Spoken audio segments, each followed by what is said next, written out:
Good evening. My name is Bridget Obikoye, and I'm the Transportation Commission Coordinator.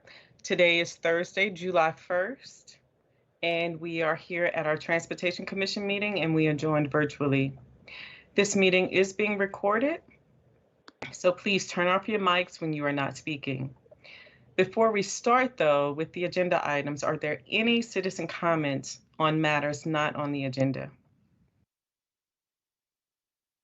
Not hearing any citizen comments. With that, I will turn it over to Commissioner Slatt. Chairman Slatt, thank you. Great. Thank you, Ms. Obakoya. Okay. Great to see everybody on what may be our last fully virtual Transportation Commission meeting for a while. We'll see. I'm hearing we may be back in person in September, but more to come on that. We do have a very a large number of items on our agenda this evening.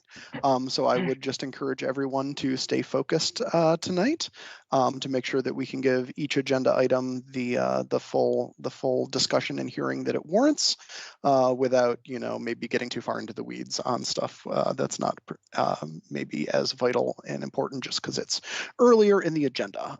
With that said, I think we should jump right into it. So, Ms. Obakoya, if you could call the next item. Okay, and I do want to just follow up on that and say that for staff presentations, if you can keep them short and concise, but make sure they're complete, it would be much appreciated so that we will have the adequate time for Q&A. So the first item is the county manager's proposed capital improvement plan for transportation items, and that is with Sarah Crawford. Good evening, Commissioners. My name is Sarah Crawford. I'm the Assistant Director of Transportation here with you all again to talk about the county's proposed CIP. Bridget, I think I may help you out here. I do not have a presentation, given that we presented extensively and had a good discussion last month on the CIP. So I'm simply here if you all have any questions that I can help answer. And so with that, I'll stay quiet unless you'd like any clarifying information. Great. Thank you very much for the presentation last time around. I think we got lots of questions answered and everything, but we've had the last month to sort of digest and look at things. So I just wanted to ask a couple really quick follow-ups just to make sure that I'm fully understanding exactly what we've got moving forward here. So the first is we had a bit of a discussion at the county board work session about transit signal priority and that there is a feasibility study in process as we speak. And I was just hoping to get a little bit more clarity on if the feasibility study does say that there's a place for transit signal priority in Arlington, that it will help us. What the implementation, if there's any sense of what the implementation schedule might look like from there. Sure thing. I can speak at a high level to that. I will note that Dennis Leach sends his regrets he wasn't able to join us tonight, although I do see that Lynn Rivers is here, but I'm hoping I can answer your question without having to put Ms. Rivers on the spot again. To that end, as you mentioned, we are embarking on a study of transit signal priority across the county. We do have funding in the CIP for the capital improvements on the ground at traffic signal cabinets on most of our high use corridors across the county. So that would be Columbia Pike, various locations in Crystal City, Glebe Road, Lee Highway, many of our busy transit corridors. So once we get those projects implemented, and many of them are in design and moving into construction soon, we'll be positioned from a capital infrastructure perspective to be able to implement the recommendations that come from the study. I think the complicating factor and what one of the purposes of the study is will be to understand how to operationalize that and how to balance sort of the implementation and the use of transit signal priority on the various corridors. All right, thank you. And then there was a little bit of talk about all-door boarding as far as approaches of, installing fare readers at back doors versus, off-vehicle fare collection and that sort of thing at the county board work session. But it was unclear to me coming out the other end of it where things really stand with the county on that. If an approach has been chosen, if we're working to choose an approach, if there's not appropriate funding to move forward at all, or where exactly things stand with getting towards all-door boarding in Arlington, high priority Arlington bus service. Can you speak to that at all? So I can kick it off, and this one I will likely need Ms. Rivers to provide a little bit more detail. And I keep referring to Ms. Rivers, our Transit Bureau Chief. The complicating factor here really isn't the funding. It is the coordination with our external partners and trying to make sure that ART, WMATA, Dash, the other bus networks within the region are coordinated on this so that riders can have a predictable trip no matter what type of bus that they step on. And so WMATA has some ideas in progress. Some of our partners do as well, but it's that interagency coordination piece that's really the challenge here. Lynn, did you have anything to add? Yes, I can just add just a little bit more. So you're absolutely right. It is the coordination. And also I can tell you that WMATA is planning to kick off a pilot next summer of 22. And we're in the process now of lobbying them to have the pilot include Arlington routes. So we just heard today that it looks very promising that that's going to happen. And so that would be for the rear door targets. Awesome. That's fantastic to hear. Thank you. That's great. I think I only have one more question, and that's going to be about bike infrastructure. So, we worked quite hard in 2018 on an updated bicycle element of the Master Transportation Plan, focused on all ages and abilities bike network. And one of the kind of things that is in there is that really making progress in Arlington at this point is going to require a little bit of a shift in how we do things, in that, we've very much done a lot of Arlington's bike infrastructure sort of on the coattails of other projects. We're doing this other thing, so what can we do for bikes as part of it? We're repaving, how can we improve bike infrastructure when we restripe? And the new bike element really says at some point we really need to actually, start having capital projects to tackle the hard areas that otherwise are never going to get touched. And it's my impression, looking through the CIP, that that we're not there. There are certainly great bike projects in the CIP.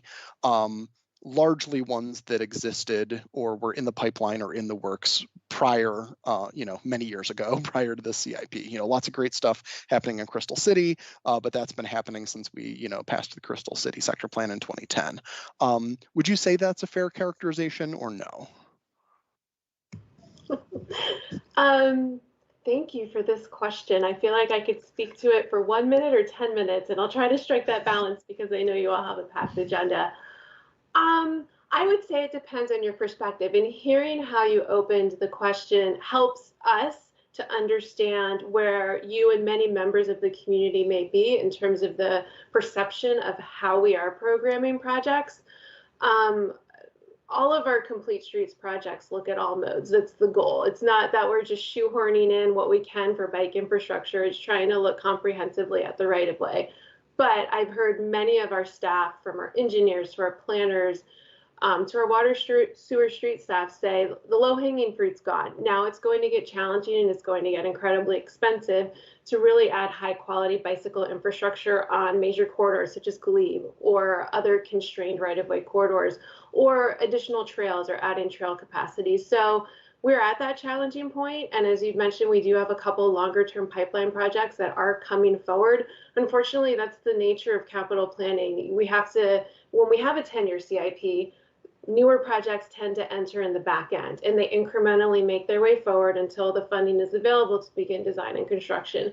With a 3-year CIP, it's a little bit more challenging because we can't speak comprehensively about what's happening in, I guess, the 7 years that we have ideas of what's coming. We can't just, next year when we're doing a CIP start from scratch, but we just don't have the benefit of seeing that trajectory of funding in projects. So I'd say, from the perspective of someone who's not in the weeds every day looking at the slate of active project, yeah, it's a fair characterization. For those of us who are trying to kind of funnel in that pipeline, we do feel like we've done the best we can in populating a 3-year CIP with a number of improvements across modes, but we understand there's more need, of course.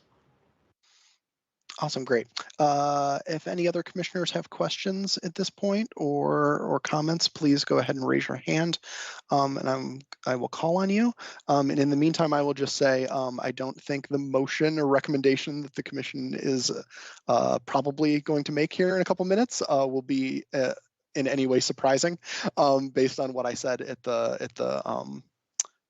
the work session, or what you have heard from people throughout the community emailing in. And I will say it is offered in that same spirit and understanding that a 3-year CIP does not plan far into the future. But it is my understanding that we are doing a 10-year CIP just 1 year from now. And so I hope that these recommendations and priorities can be useful over the course of the next year when staff is thinking about those longer term pipeline projects that we may be able to get started. All right, seeing no hands raised in, oh, there we go, Commissioner Brose. Yeah, I just wanted to make one statement, I think in more than a question, but really just I think I speak for a couple of the commissioners, our continued support for Metro Rail and really wanting to make sure that continues to be funded. I know, again, the same limitations that Chairman Slatt just mentioned, but really as we come out of the COVID and pandemic, and realizing the needs to keep that network in place and supporting certainly Northern Virginia as we pull out of that and start living a different time, but wanting to have that available. So I think just voicing that support and advocating for it. Thanks. Great, thank you, Commissioner Brose. All right, with that said then, I'm just going to go ahead and move to the motion to try and help move things along here. And that is, I move that the Transportation Commission recommend that the County Board ensure that the transportation element of the FY22 to FY24 Capital Improvement Plan focuses on the below priority areas and direct staff to ensure that those areas remain key focus areas during preparation of next year's FY23 to 2032 10-year CIP. 1, funding the Vision Zero Action Plan with funding for both quick build and large-scale capital safety projects that prioritize the greatest safety needs in the county. 2, speed up our transit with a focus on transit signal priority, all-door boarding, and dedicated transit lanes for our busiest bus corridors. 3, fund safe routes to school with quick build and capital projects focused on expanding walk zones for Arlington schools to improve safety while reducing APS bus costs. 4, build out the bike network. It is past time to start doing capital projects for the express purpose of improving the bike network for all ages and abilities, rather than as an afterthought as part of existing programmed projects. 5, expand and connect the trail network, focusing on completing the priority projects in the Capital Trails Coalition's Capital Trail Network by 2030. And 6, continue support for Metro Rail as it transitions through this time of uncertainty and continues rebuilding back to a state of good repair. Is there a second for that motion? I'll second it. There we go, Commissioner Muradovic. Is there any discussion of the motion amongst the commission?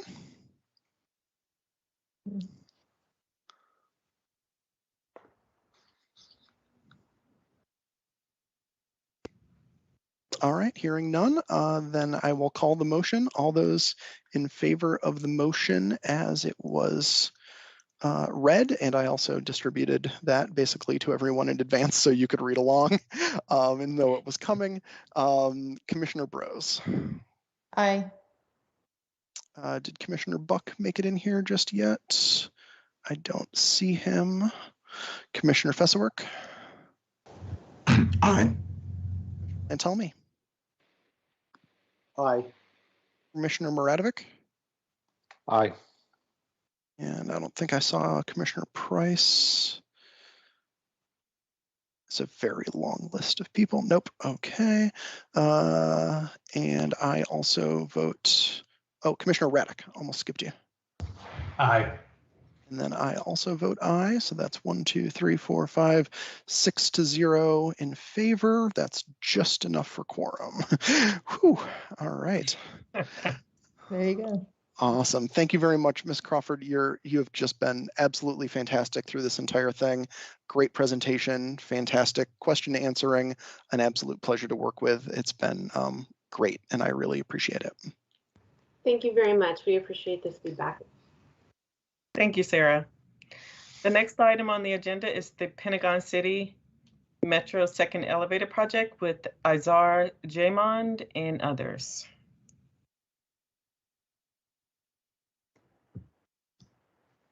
Good evening. I'm Jay Lawson with the Facilities Design and Construction Program Manager.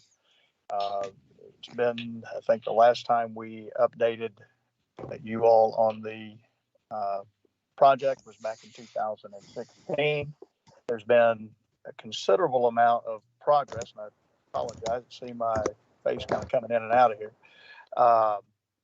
And with that, I'm going to turn it over to Ozzy, our project manager, and she will take you through the rest of the presentation.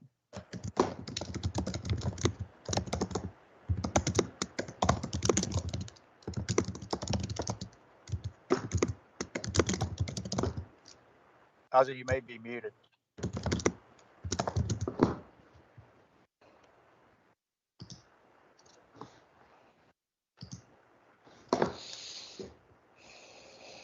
Okay, now I'm back.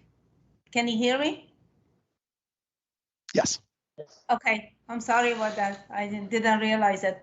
Anyway, I'm gonna start with the background of the Pentagon City second elevator and the reason why we are having the second one. And this project started, I believe, in 2010. And the reason is that the Metro Rail station is one of the highest in terms of the ridership among stations in Northern Virginia. It will provide access to multiple retail, government, and commercial offices, building, and is a transfer point for regional and local transit buses and numerous private bus services. That area is very, very crowded. Construction of the new second elevator on the north side of the passageway corresponds to the new second elevator being in the general area of the pedestrian path for the people crossing the South Hayes. This is the existing elevator, and here's the metro that it goes down to the mezzanine. And this is the proposed area of the second elevator that it is. Here's the mall, and this is the area that we are going to have to build the second elevator. Okay, and the project scope, there are several things that this is going to help for the second elevator. The second elevator will eliminate the need to cross 6 lanes of the traffic, 2 parking lanes, and a bike lane to reach the elevator on the east side of the South Hayes. So it's going to go down here, and all of these people, they are not going to go right here. They're going to go down and reach out. So that's one thing. Another thing is going to improve the ADA access and access for passengers with the strollers and luggage, as well as provide redundancy in accordance with the current WMATA design criteria when one of the elevator is out of service for any reason. And this is the proposed elevator, and that's the existing one, and this is at the mezzanine area. Okay, and the construction phase. On January 25th of 21, Arlington County received 2 bids. The low bidder was WM Schlosser Company, and it was awarded on April 19th for $6.4 million. The county and the PROCON is the construction management services that is going to help the county, and we are going to work together with WMATA to ensure the construction is performed in accordance with the approved plans and the specification. The project schedule, the feasibility started 2010. The PE was on the 2013. The design was from the 2016 to 2020.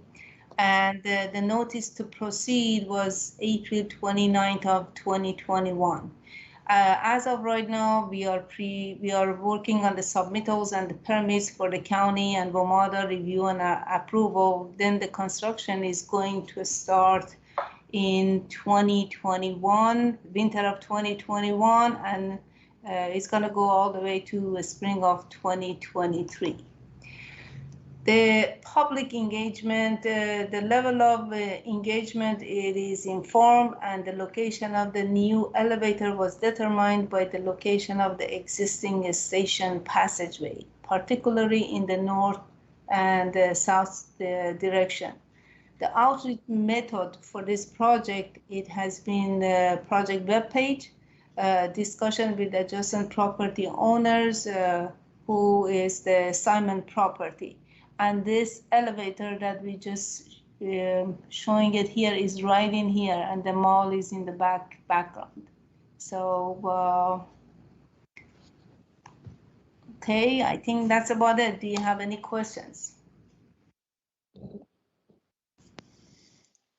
All right, great. Thank you very much for that. Ms. Obakoya, I assume we have no public speakers on this item. There are no public speakers. Can I just go ahead and ask her, there are no public speakers today at all, right? That's correct.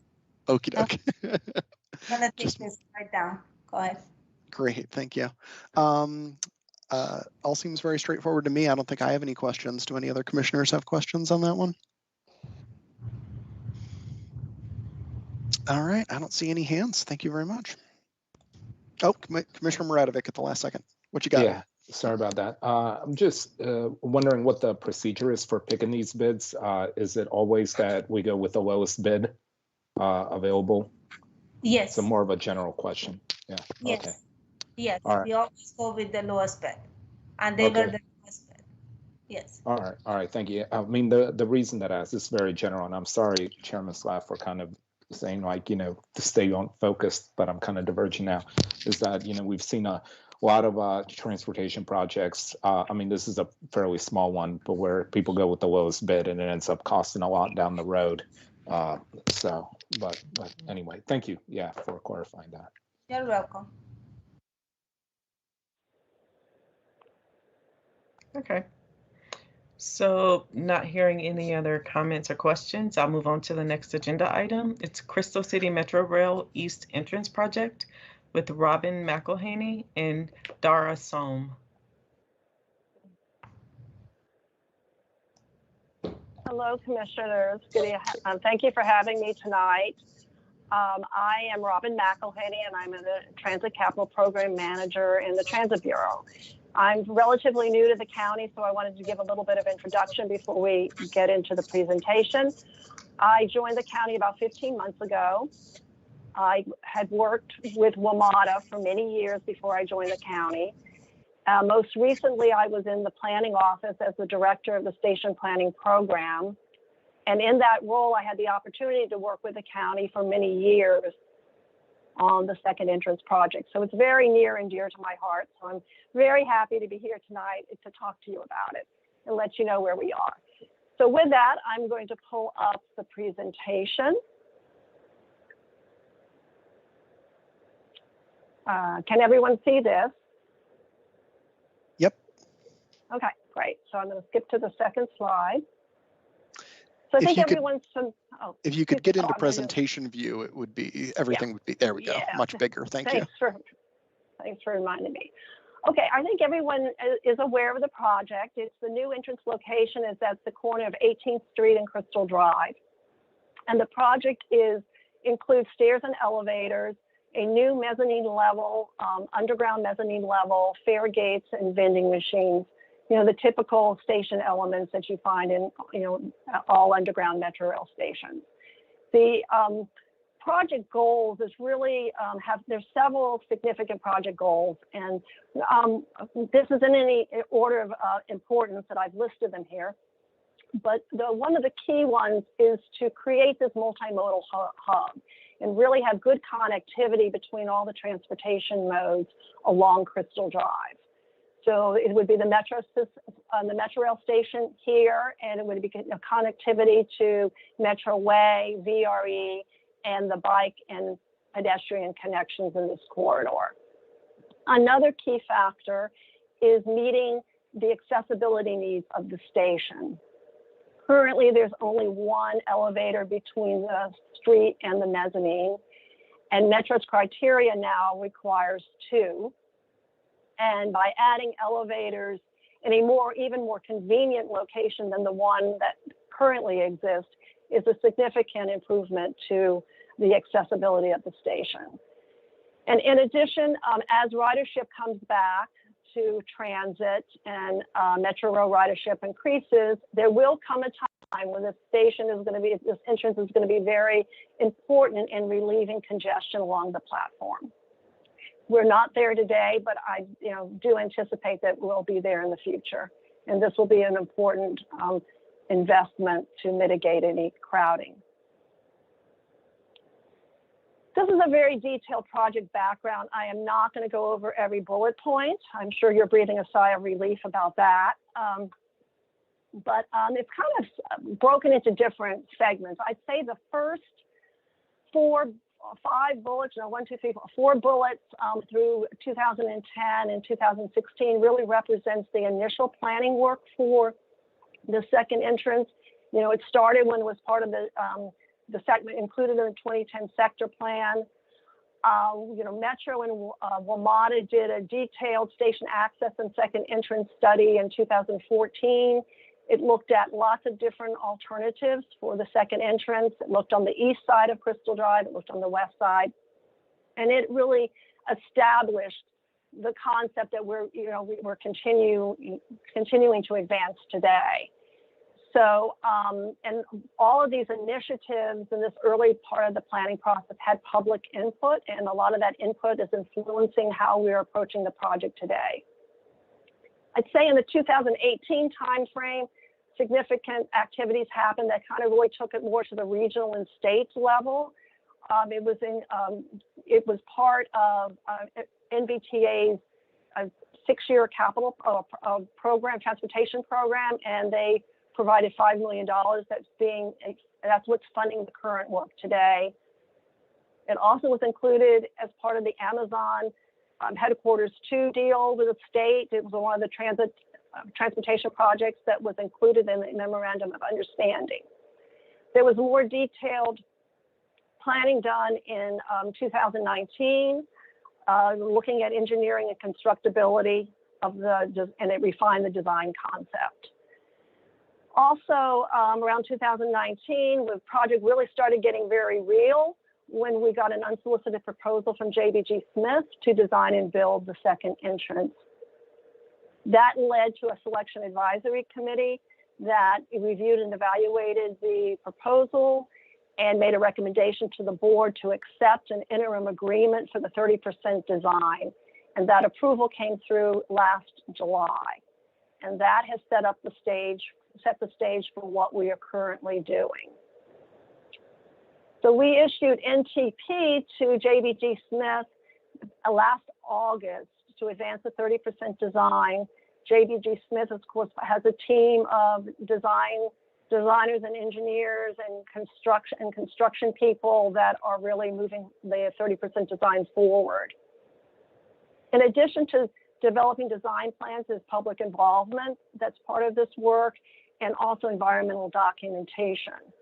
Since we're getting federal funding, we had to follow the NEPA requirements for environmental documentation, and we completed that work in April. It fell under the category level of analysis called the categorical exclusion, because this area was greatly disturbed when Metro built the station in tunnel back in the 1970s. So we really didn't think that there would be a lot of permanent environmental impacts. The environmental documentation process confirmed that, and FTA concurred with that. So NEPA is now complete. That was a big milestone reached in April. The design work is underway. We've got an initial package back in January. We expect the second package this summer. We also have a public involvement.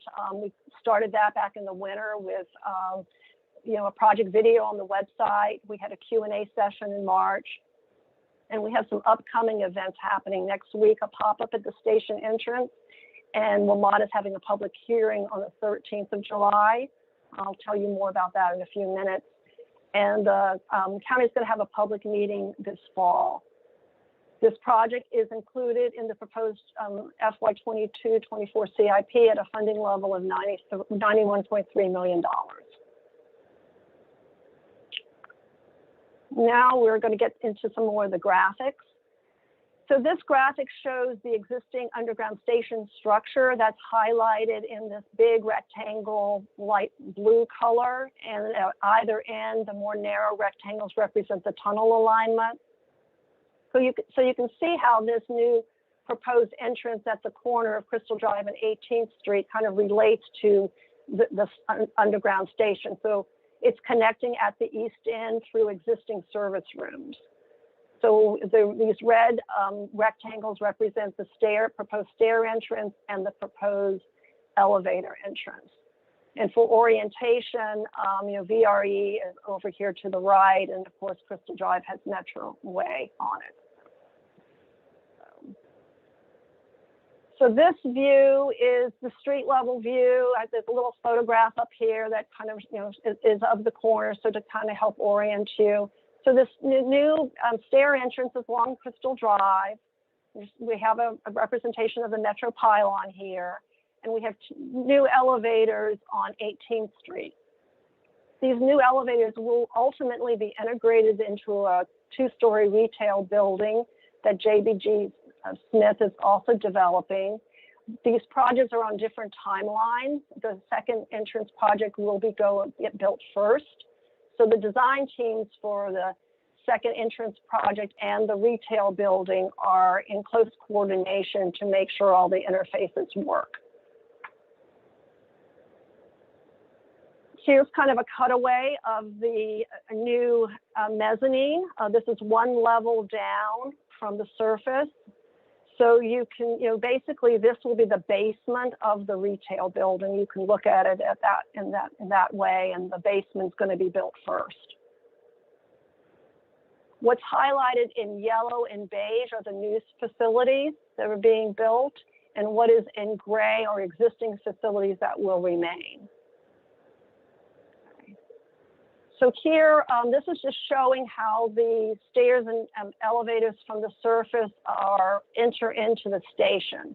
So these are the stairs coming down. There'll be an L-shaped stairs with some intermediary landings.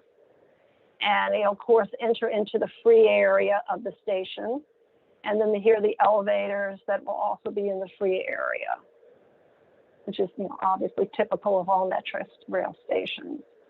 Then as you go through the fare gates over on the left, there would be 2 elevators that would provide access to the outbound platform below. There would also be another elevator at the end of this hallway that would provide access to the inbound platform below. And the new mezzanine will also be built over the tracks, the center tracks here, and the 2 platforms. And there will be stairs down to each platform. And there will be a connection through what is now called the end wall of the station to connect the hallway portion of the mezzanine to the mezzanine inside the train room. And this graphic shows how the elevators that we just talked about land on the platform level. So on the outbound side, we have the opportunity to build 2 new elevators, which complies with WMATA's design criteria. We have room for a nice vestibule at this level too. We will have to break through the vault wall in order to access this space. On the inbound side, we didn't have a lot of space to work with. Right outside the station structure is an underground parking garage, and there just was no way with the column support of the structure to get an elevator or even 2 elevators in there. So we were able to find room for 1 elevator, and it's really taking some of the existing service room space to put it in there. It's very constrained, and it really is the best we could do. And we had to get a design waiver from WMATA in order for them to approve that, which they have done so. So here's an overview of the next steps. From a design perspective, we expect our next preliminary engineering package to come in July, and the final package to be submitted in November. I've kind of already reviewed the public involvement events that are upcoming. A little more about the compact public hearing. It's again on July 13th. WMATA has already opened their public comment period, so people can go online and submit their comments. They could also participate and provide testimony at the July 13th hearing. And they can also keep providing public comment, will be open until July 23rd. Both of the websites down here, the county's website for this project and WMATA's, you can get all the information on the hearing at both sites. And the county will hold a public meeting in the fall. We're targeting September. And at that time, we'll have more detailed design plans to share with the public. Concurrent with all this work is we are working on agreements. We're negotiating an agreement with JBG Smith for the next phase of the project, and that will be for the final design and construction. And it's called a comprehensive agreement under this public-private partnership. And we're also working with WMATA on a project coordination agreement. You know, WMATA is going to ultimately own the second entrance, and they're a partner with us every step of the way. So this agreement kind of establishes roles and responsibilities and the requirements for moving forward into the next phase. Our goal is to have these negotiations completed this fall so we can go to the county board in December for their consideration for moving forward with this project under both of these agreements. This is somewhat optimistic. There's a lot of milestones that need to be reached between now and December to meet this date, but it is something we're seriously working towards. And with that, I'd like to thank you for your time. Again, this is contact information for me, Robin McElhenney, my email address, and Dara, who's the project manager, and his. And with that, we're happy to answer questions. I'm joined by Dara and also Jay Krabalis from JBG Smith on this call, as is Tyson Rosser, who's with VHB, one of the design consultants. So with that, I will take down my presentation so we can, answer any questions that you may have. Great. Thank you so much for that presentation, Ms. McElhenney, and welcome. It's great to have you in front of the commission for the first time and at the county. I think my first and fairly straightforward question, hopefully, is assuming things continue moving forward on that timeline as far as finalizing the project agreement, is there a sense for what the actual construction timeline would look like? We have some, we're working on that, and the schedules are being developed as the design is developed. But, kind of on the order of magnitude, we'd say the final design would be complete within a year of the notice to proceed, which of course follows execution of the comprehensive agreement, and the station construction could be completed within 2.5 years after notice to proceed. And Tyson, I want to make sure I got that right. If you could, make sure, I just want to make sure if you could weigh in a bit on that one too. So. Yeah, absolutely, Robin. Good evening, commissioners. It's a pleasure to be here, and it is an exciting project. And yes, Robin, the design is about a 12-month period, and the construction is about a 30-month period. But with the design build nature of how this will move forward, there's going to be some overlap in there, so that it's not necessarily linear between those two activities. So as we work things out, we'll start to better understand where construction will ultimately end. Great, thank you very much. Any other commissioners, go ahead and get your hands up, and I'm happy to call on you. I did just want to say I'm very supportive of this project. I'm really happy to see it moving forward, especially with the new VRE station coming in and Metro A right there and everything, and heck, the Mount Vernon Trail access just basically across the street. I think there's really huge opportunity for this to be a multimodal hub. Commissioner Brose, go ahead. Yeah, actually, I'm just going to second what you just said, Chairman Slatt. I really think this is a fabulous contribution to the system, and as having used that that Metro stop welcome that other entrance, especially given its proximity to, again, to VRE and so many other bikeways and walkways around there. So great, thanks. Thank you. Commissioner Lantelmi, you're up next. Yeah, I'd also like to add my voice to that same thing. Very, very much support this. We heard this at Planning Commission a few years ago, not through you, but through JVG Smith, when they wanted to build that building over the elevators, and to see this actually coming to fruition, because back then it was sort of still pie in the sky. To have this actually happen is extremely exciting. It's a great project, and I wholeheartedly support it, and think it's one of the keys to this area continuing to develop in the good way that it is. Thank you. Thank you, Commissioner Lantelmi. The only thing I just wanted to throw in here is, we have lots of experience with metro stations in Arlington, and one of the things we see across the board is that they generate a huge amount of pickup and drop-off activity. Hotel shuttles and personal vehicles and Ubers and all of that. And I know at least at this time there is a standard painted unprotected bike lane on Crystal Drive right here at the project. And our 18th Street bike lanes get you almost all the way here, but not all the way here.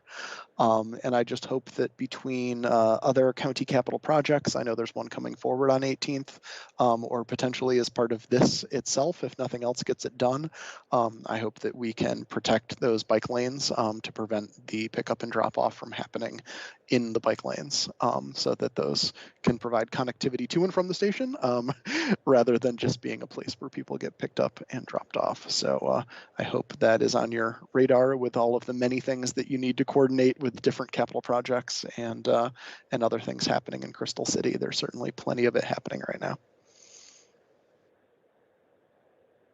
That is true, and that is how all these projects relate is definitely on our radar, and we'll be doing, the coordination with these other projects as we move forward.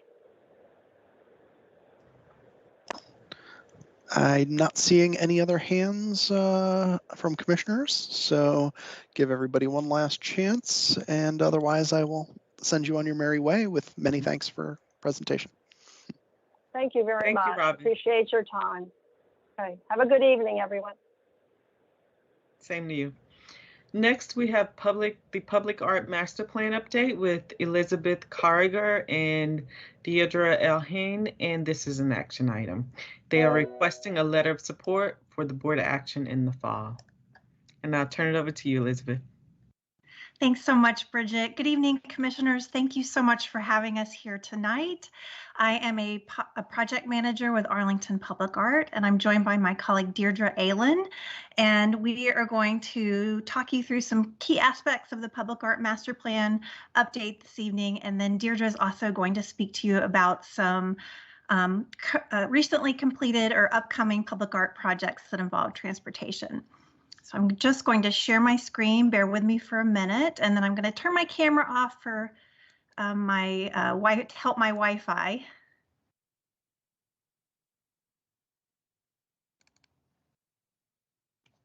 And it's just uploading. Sometimes it takes a little time because I like to get it fully uploaded because it gives you a nice view of the presentation. Apologies for the delay.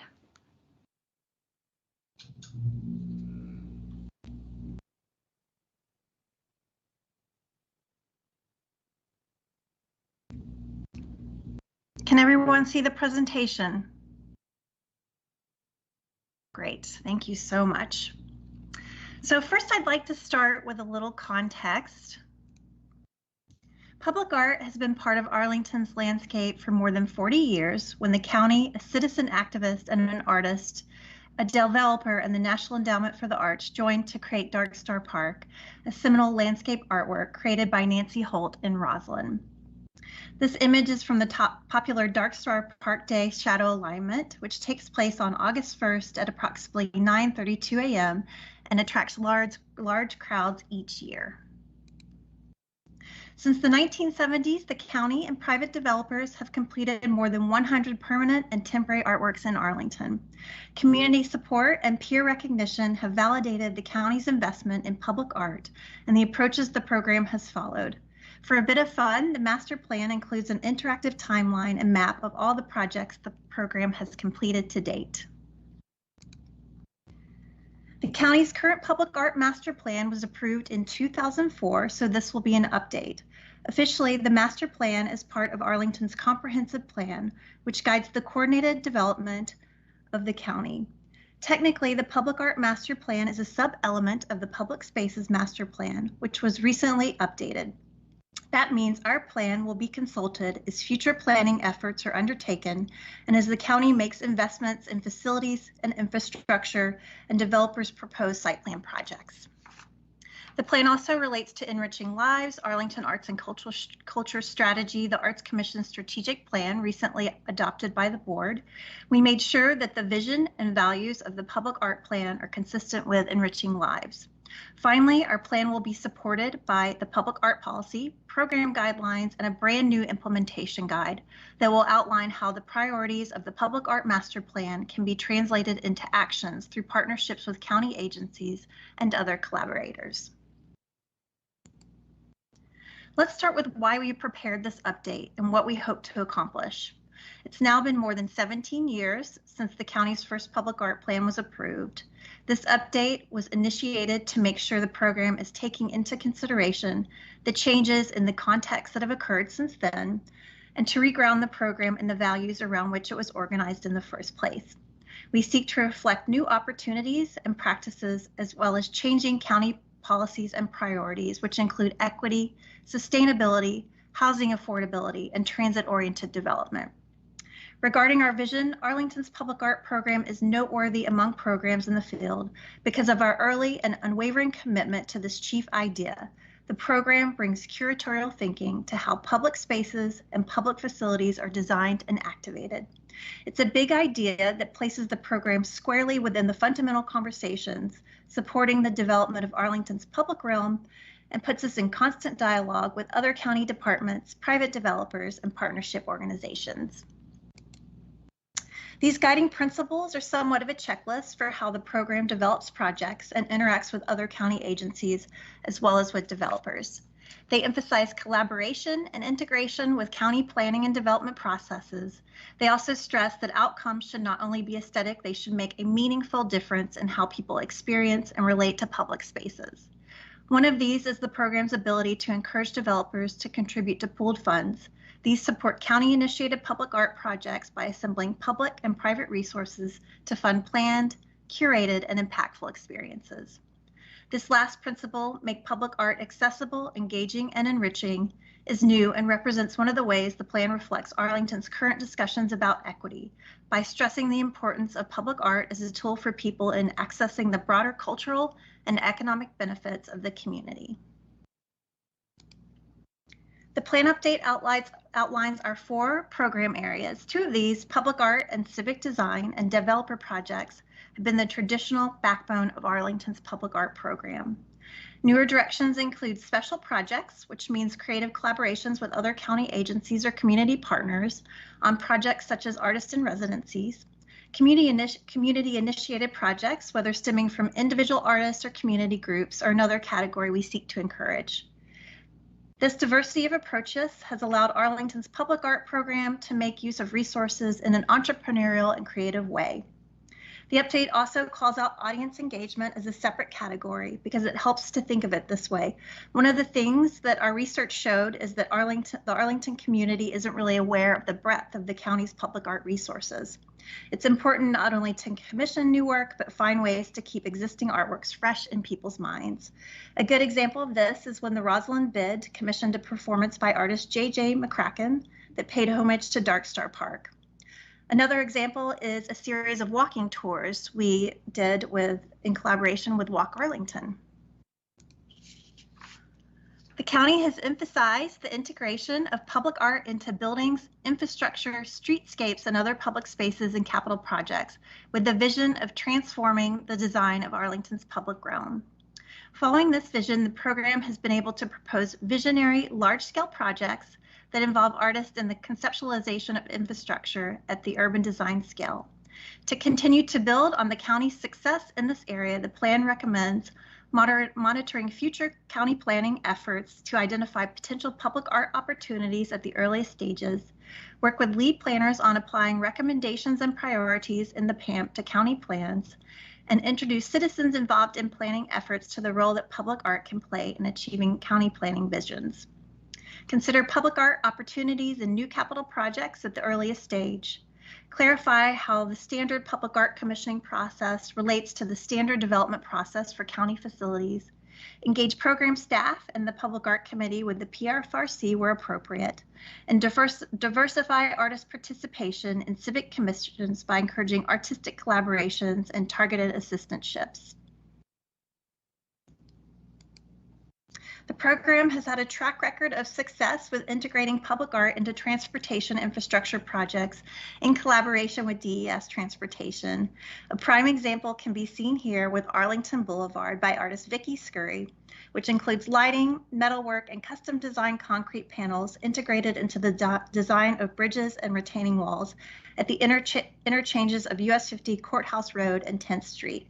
This project was acknowledged as one of Arlington's most memorable public art projects in a survey we conducted in the early stages of the PAMP update. Goals for continued collaboration with DES Transportation include assess opportunities for public art across Arlington's transportation modes, consider public art strategies that address the scale at which the county's transportation infrastructure is being reinvented, consider the interplay between transportation infrastructure and the public realm of streets, sidewalks, and public spaces, and lastly, develop agreed upon protocols for project planning, implementation, and maintenance of the public art components when incorporated into transportation projects. And now I'll turn it over to my colleague Deirdre, who's going to share some recently completed or underway transportation projects. Thanks, Elizabeth. Good evening, everyone. This is a project by Virginia-based artist Barbara Bernstein, who created artwork that is incorporated into the windscreens of 7 Potomac Yard Crystal City Transitway stations. Each windscreen has an iteration of a simple line becoming an intricate, flowing, interdependent pattern. The design provides a unifying concept for the 7 stations while also distinguishing each station color.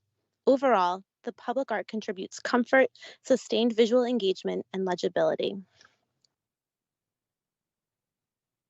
Since 2007, we have been working with artist Cliff Garton on the Corridor of Light, which, when complete, will result in artwork marking 3 major gateways into Arlington. The second phase, Luminous Bodies, was installed last year. Marking each of the 4 corners of the Esplanade Bridge over I-66, these colorfully lit, monumental 26-foot-high sculptures create a memorable entry into Arlington County. The third phase is a possible treatment of the Meade Street Bridge. The Corridor of Light contributes Roslin's transition to a more walkable, dynamic urban center and vibrant gateway to Arlington as envisioned in the Roslyn Sector Plan. Artist Donald Lipsky was selected to create a work of public art for Arlington's Western Gateway near Columbia Pike and South Jefferson Street. This project will mark the entrance to Arlington from Fairfax and is being commissioned in conjunction with the county's multimodal street improvement project. The artwork is constructed from a reclaimed 50-foot-tall wind turbine wing. The base of the sculpture is studded with thousands of coins from all over the world collected from Arlington County residents. These coins reference the history of Columbia Pike as a toll road, while also celebrating Arlington as an ethnically diverse and culturally rich community. The artwork's form and materials reference this history, signaling all are welcome here in Arlington. As I'm sure you know, 23 new transit stations are coming to Columbia Pike that will make transit along the Pike easier, safer, more attractive, and accessible. As part of this project, artist Spencer Finch was selected to develop a site-specific design that will enhance the canopies of these new transit stations. Spencer Finch is best known for his work with light, color, and memory. For the shelters, Finch is using inspiration of color memories about Columbia Pike that was collected from the community.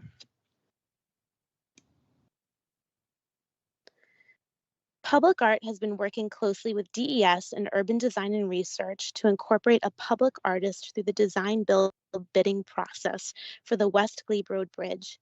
The selected design build firm is working with artist Vicky Scurry, and we are working to get to close to 60% design. The process is new for all of us and has been going very smoothly. We are also working with DES and Urban Design and Research on the best ways to include an artist for the Arlington Ridge Road, Mount Vernon Avenue Bridge. The artwork, as with the West Glebe Road Bridge, will take inspiration from the 4 Mile Run Master Plan and guidelines. Thank you so much, Deirdre, for sharing about all those projects. And just to look at our timeline, where we've been and where we're going, we started this process back in 2017, and we're in the home stretch now. We anticipate that the plan will be finalized and ready for the county board to review later this year, hoping for an RTA in October and county board adoption in November. We hope that this presentation has helped you see Arlington's public art resources anew, and we look forward to hearing your thoughts. Great, thank you so much. This seems like a great update. I feel like this is not the first public art master plan update meeting that I've been present for at Transportation Commission over the last few years, but this seems to be going in a great direction. Commissioners, if you have any questions or comments, please go ahead and throw your hand up. This is one of those, it's a little bit tangentially related to transportation, but it really is transportation. We had some of our best public art in Arlington, I think, is integrated into transportation projects. I love the Arlington Boulevard Bridge personally, one of my favorite things in Arlington. So great to see Vicky Scurry working on West Glebe also. Commissioner Muradovic. Yeah, thank you. And I mean, in terms of transportation, I think it does kind of serve a functional purpose in a way, in terms of making the stop more pleasant, more inviting to people, instead of like looking like some Greyhound stop in the middle of nowhere in a horror movie, you know, which is unfortunately what a lot of bus stops look like. So I think, you know, it kind of sets what the priorities are for our community, and so it does have a functional purpose. This art, even though it might be a little bit more difficult to define than like an elevator or whatnot, which is important also, of course. So thanks. Yeah. Thank you. Thank you, Commissioner Muradovic. Seeing no other hands up, I'm just going to go ahead and offer a motion to the floor that the Transportation Commission recommends the County Board adopt the updated public art master plan. It's hard to say master plan without putting transportation in the middle of it for me, as outlined and presented before us this evening. Is there a second for that motion? Second. Second from Commissioner Reddick. Any discussion of the motion or further questions for the fine folks from Public Arts this evening? All right, then I will go down the list and we will get a vote. Commissioner Brose. Aye. Let's see, is Commissioner Buck joined us at this point? Nope. All right, Commissioner Fesselwork. Aye. Commissioner Lantelmi. Aye. Commissioner Muradovic. Aye. Commissioner Raddick. Aye. I also vote yes. Did I miss anybody? Did anybody sneak in when I wasn't looking? Nope, looks like that's it. All right, that's unanimous. Thank you very much for the presentation, and thank you so look much. forward really to more wonderful art on our transportation infrastructure. Oh, great. Thank you so much. Have a good night. Bye-bye. Awesome. Thank you. Good night, Deirdre and Elizabeth. Thank you very much. Next on the agenda, we have the Northern Virginia Transportation Authority and VTA call for regional transportation projects for FY 2022 through 2027, the 6-year program funding applications, and this is an information item with Richard Broisman. Thank you, Bridget. Good evening, commissioners. This is our first touch point for the new NVTA call for projects for a 6-year program. I do not have a presentation. However, I'm going to paste into the meeting chat window the web address of the authority's call for regional transportation projects, which was released today following authority action earlier at their June meeting. Oh, of course, I saved that, and now there it goes. You can refer to this at your leisure. I'm not going to walk through it. It covers the entire process from the call for projects through authority approval of project award, which is expected roughly a year from now. The key milestones for discussion this evening are tonight, the release of the call for projects and the deadline for application submittals, which is October 1st. Under that schedule, this will be our first touch point, and then to meet the October 1st deadline, we will be coming back at the September meeting for action with those applications, then going for county board approval at the September meeting. As of now, staff is considering a single project for application for authority funds. That is the Ballston Metro Rail West entrance. We are here to hear from the commission on both that recommendation, as well as to hear if there are other projects that the commission wants to take a look at. But at this point, we are quote unquote all in for Ballston West. The project, as you know, has been in the CIP for some time. We did apply for it during the last call for regional projects from the authority. It was not funded. We have made significant progress since then, and I can't remember if the commission's had a briefing recently on the Ballston West entrance, but I can tell you that we are in the process of doing an update of 30% design. There is a project coordination agreement executed with WMATA to help guide that process, and we have made enough progress that we think we will be significantly more competitive for authority funds at this point. With that, let me stop and take any questions from commissioners.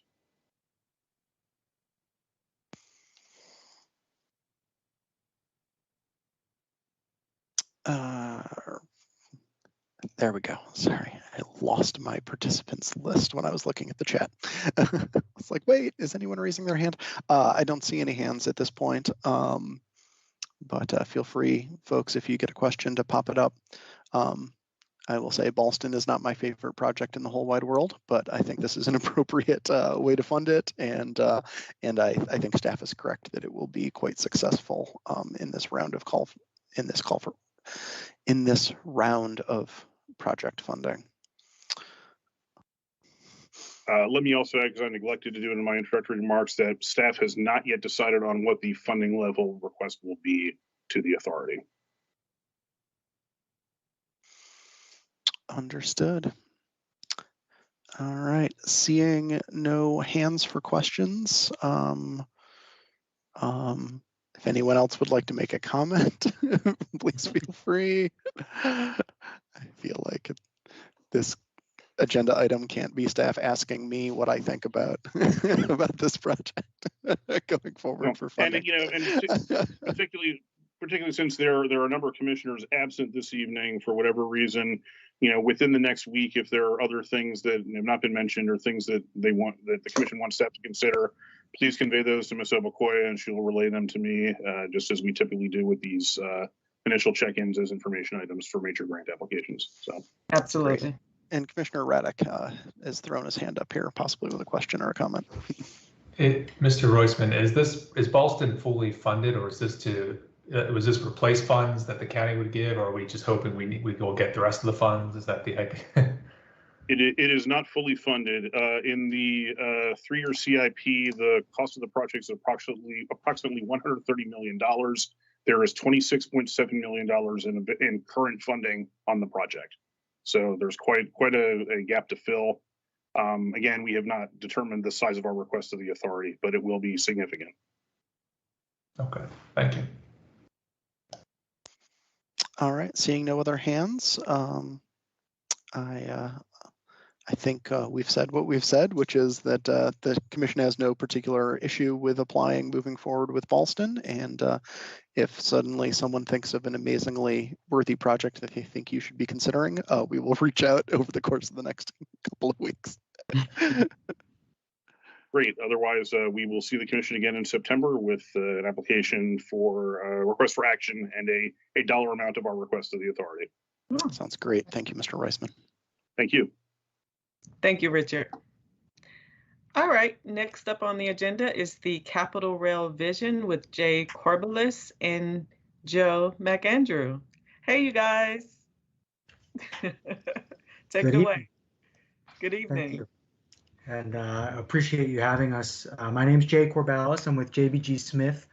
I'm joined by my colleague Joe McAndrew at the Greater Washington Partnership, and we're here tonight to talk about the partnership's Capital Region Rail Vision, and more generally, all of the exciting things that are occurring in the region regarding passenger rail right now and how they relate to Arlington, and what we're doing as both JBG and the broader business community under the partnership to see some of those things come to life and benefit National Landing and Arlington more generally.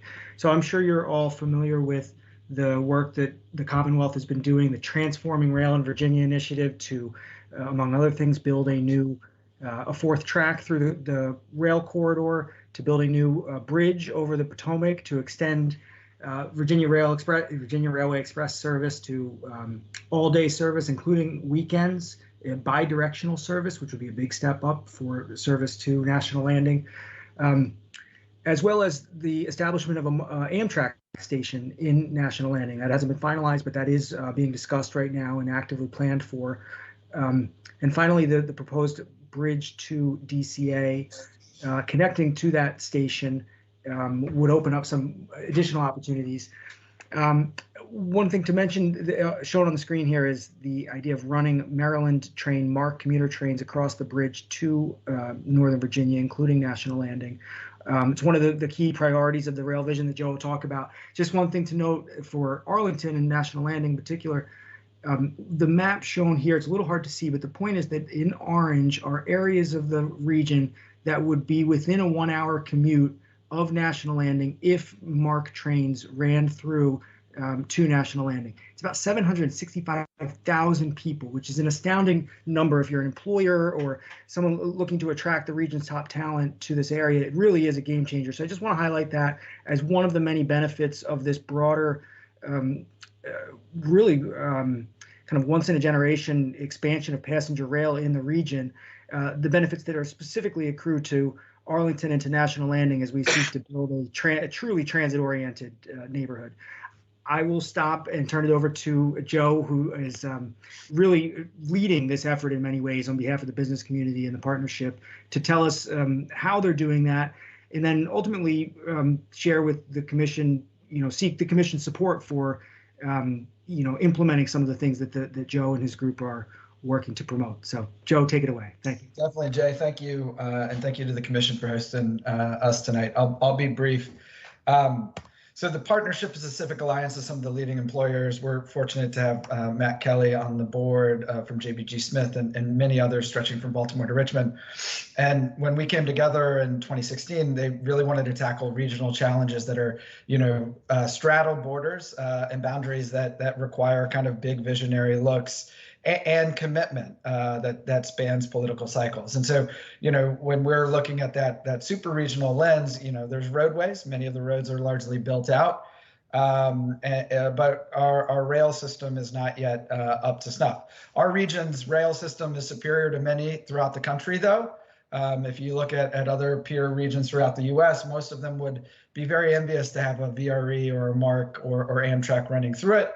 But the problem is that each of our railroads are planning in disconnected and not coordinated manners. And because of that, we're not able to realize that 700,000 plus resident opportunity of folks being able to get to Arlington, or Arlington residents being able to get to New Carrollton, Fort Meade, or Baltimore.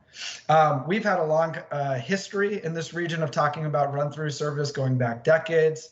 We have many, many plans that plan for greatly expanded rail service. I will say Virginia is really lighting the way, or leading the way really, in terms of having a bold vision and actually implementing and acting upon it. And that is really kind of spurring partners both in the District of Columbia and in Maryland to really up their game and try to come onto the same level. We're hitting this at the right time, right? We're not starting this, like I said, at a 0 point. We've got a great Transforming Rail in Virginia program We've got Washington Union Station expansion project that is moving forward, and we're cautiously optimistic that there'll be funding in this infrastructure program at the federal level for that. Folks that weren't paying attention 2 weeks ago, the BMP Tunnel project got off the ground again. It's been renamed the Frederick Douglass Tunnel Project, but that is a critically important project to be able to run more trains, Amtrak trains, also down and through into Virginia. So we've got a lot of opportunities. Our region's growth has expanded beyond the borders of the District of Columbia, and we are no longer running 9-to-5 service in and out, and we need to be looking at connecting more of our regional centers. So with that, the Greater Washington Partnership formed a coalition of sorts, shall we say, an advisory committee that Jay sat on, MVTA, MVTC, VRE, MARC, Amtrak, et cetera. And for about 9 months, we worked on creating the Capital Region Rail Vision. And this really took a look at all of the plans that are on the books: VRE's 2040 plan, transforming rail in Virginia, DC2 RBA, all of the plans in Maryland and Amtrak, and try to knit them together to identify what's being planned and what needs to be planned above and beyond that to really kind of not just build a highly successful capital program, but also run a highly successful regionally integrated rail system. This was released in March of this year, and we're working on now implementing it, hopefully with your support. The goals of this regional rail vision is really to enhance regional economic competitiveness and collaboration, ensure inclusive growth, and expanding access to moderate and affordable housing. This is a great opportunity, that last one, that if we do this right, there are many new housing markets that are available for Arlington job centers for residents to be able to get to, but also to come here and head south as well. But to be able to do that, we identified key elements. Those are bidirectional run-through service. That means VRE running in 2 directions in the morning, evening, nights, and weekends. Expanding service, greatly expanding service, realizing these visions that we have. Providing seamless rider experience so that if a rider gets on in one jurisdiction is going across the river to the other, they know where they're heading, and our brands and our own institutional barriers don't get in the way. And then we also need to be looking at superior operational coordination, creating new mechanisms for MARC and VRE, Amtrak, CSX, and our local jurisdictions to be partnering to make sure that we've got that seamless integrated system. On the right here, you can see the 13 key stepping stones. We're looking at a 25-year vision, 2020 to 2025, that have incremental steps as we go. There's a lot to it, but we're pretty optimistic that we're going to get there. We broke the planning down into 4 phases, and unfortunately, the story of rail in this region is much like the rest of the country. We have underinvested in our regional rail system for decades, and so we have physical bottlenecks that we need to get right before we can see that service, that integrated bidirectional service. And so you can see here on the left, a lot of these projects are moving forward, will be under construction. This is that 8 to 10 year period, kind of pre-Long Bridge construction and completion. Phase 2 is really kind of adding in additional projects that need to get done. Washington Union Station's moving forward. We're talking about Brunswick and Camden Line, 3rd tracks in the MARC territory. And then finally in phase 3, those are largely getting done, and we're starting to ramp up that operation. And then in Transform, which is the final phase, was really kind of piling on the operational run-through capacity that we're going to be able to receive with this program. And you can see here the map that we're looking at. It's not changing. We're not creating new lines. We've thought it was just challenging enough to go ahead and right-size our current operation and dream a little bit of bigger and get a regional rapid rail connection. But with this, you can see on the right, like, we've got a real opportunity to better connect Alexandria and Baltimore and vice versa, and markedly grow the service. A 206% increase in service between Washington Union Station and Baltimore Penn Station is what we're talking about. Many of those trains will be coming across into Arlington and to point south as well. What's it going to take, or how are we going to do it? This is the type of service planning that we're talking about.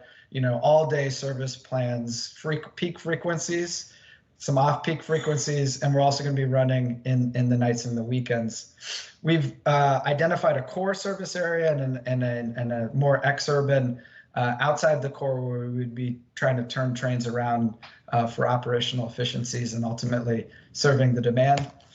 To be able to deliver it, we estimate it's going to cost roughly about $22 billion in capital. Fortunately, most of those dollars are currently being planned over the next 25 years, and we estimate that we're going to need another couple $2 billion to get there. We will need to see an incremental increase on an annual basis at full build out in 2045 of roughly $650 million more on an annual basis, but that's not today.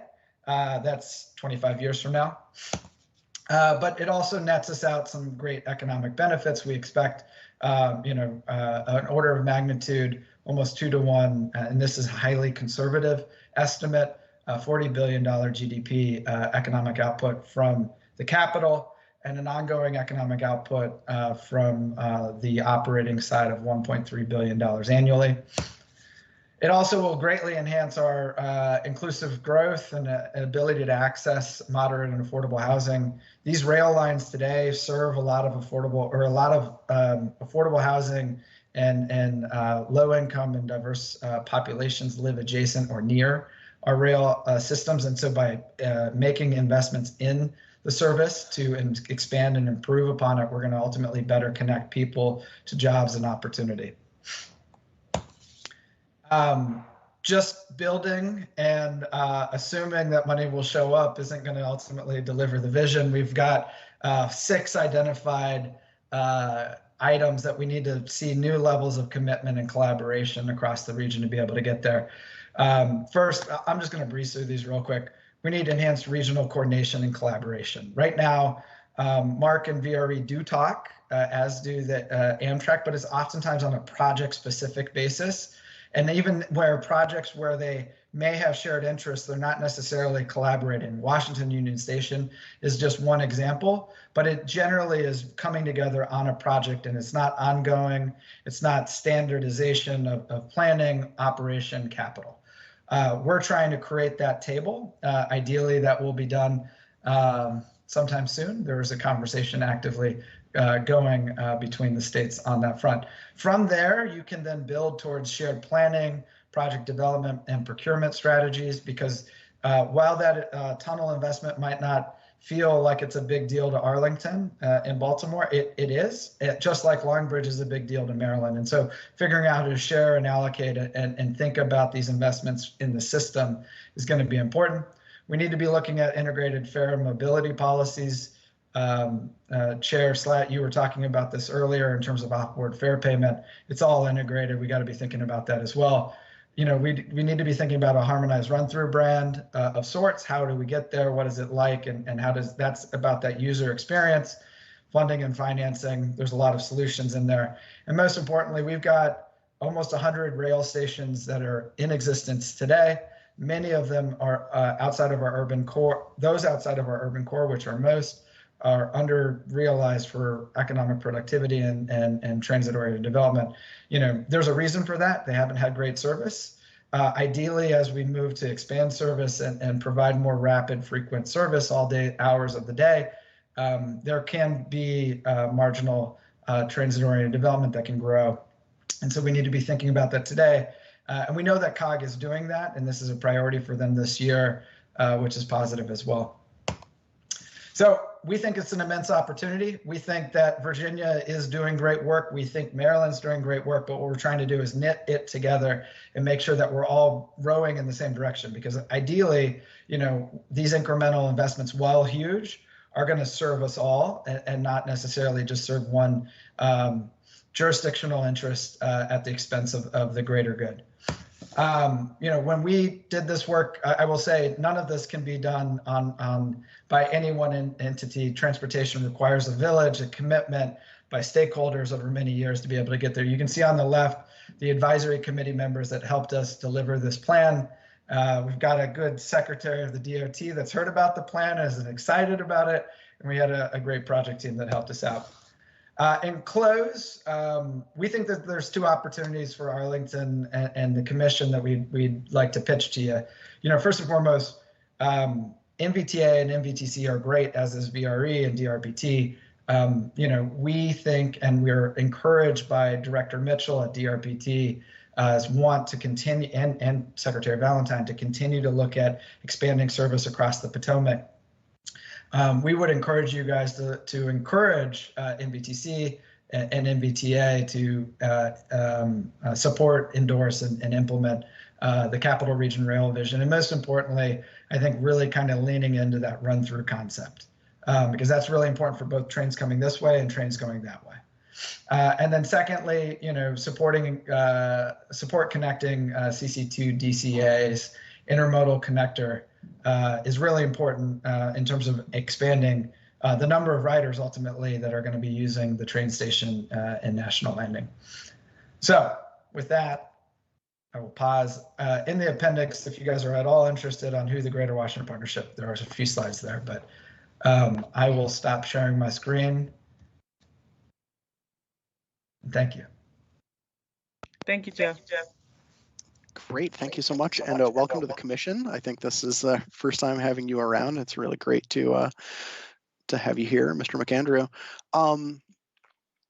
Thinking about NVTA and NVTC, you know, I feel like we're always thinking on a project basis and a funding basis, right? NVTA and NVTC, somebody comes forward and they're looking for money.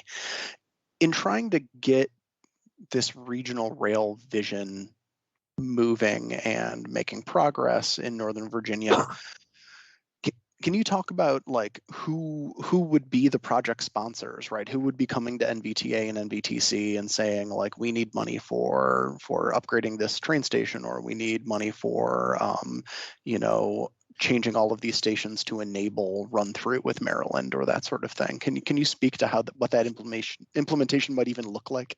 Yeah. So MVTC is a co-owner of VRE, and I think VRE is a very, very important voice in this operation, right?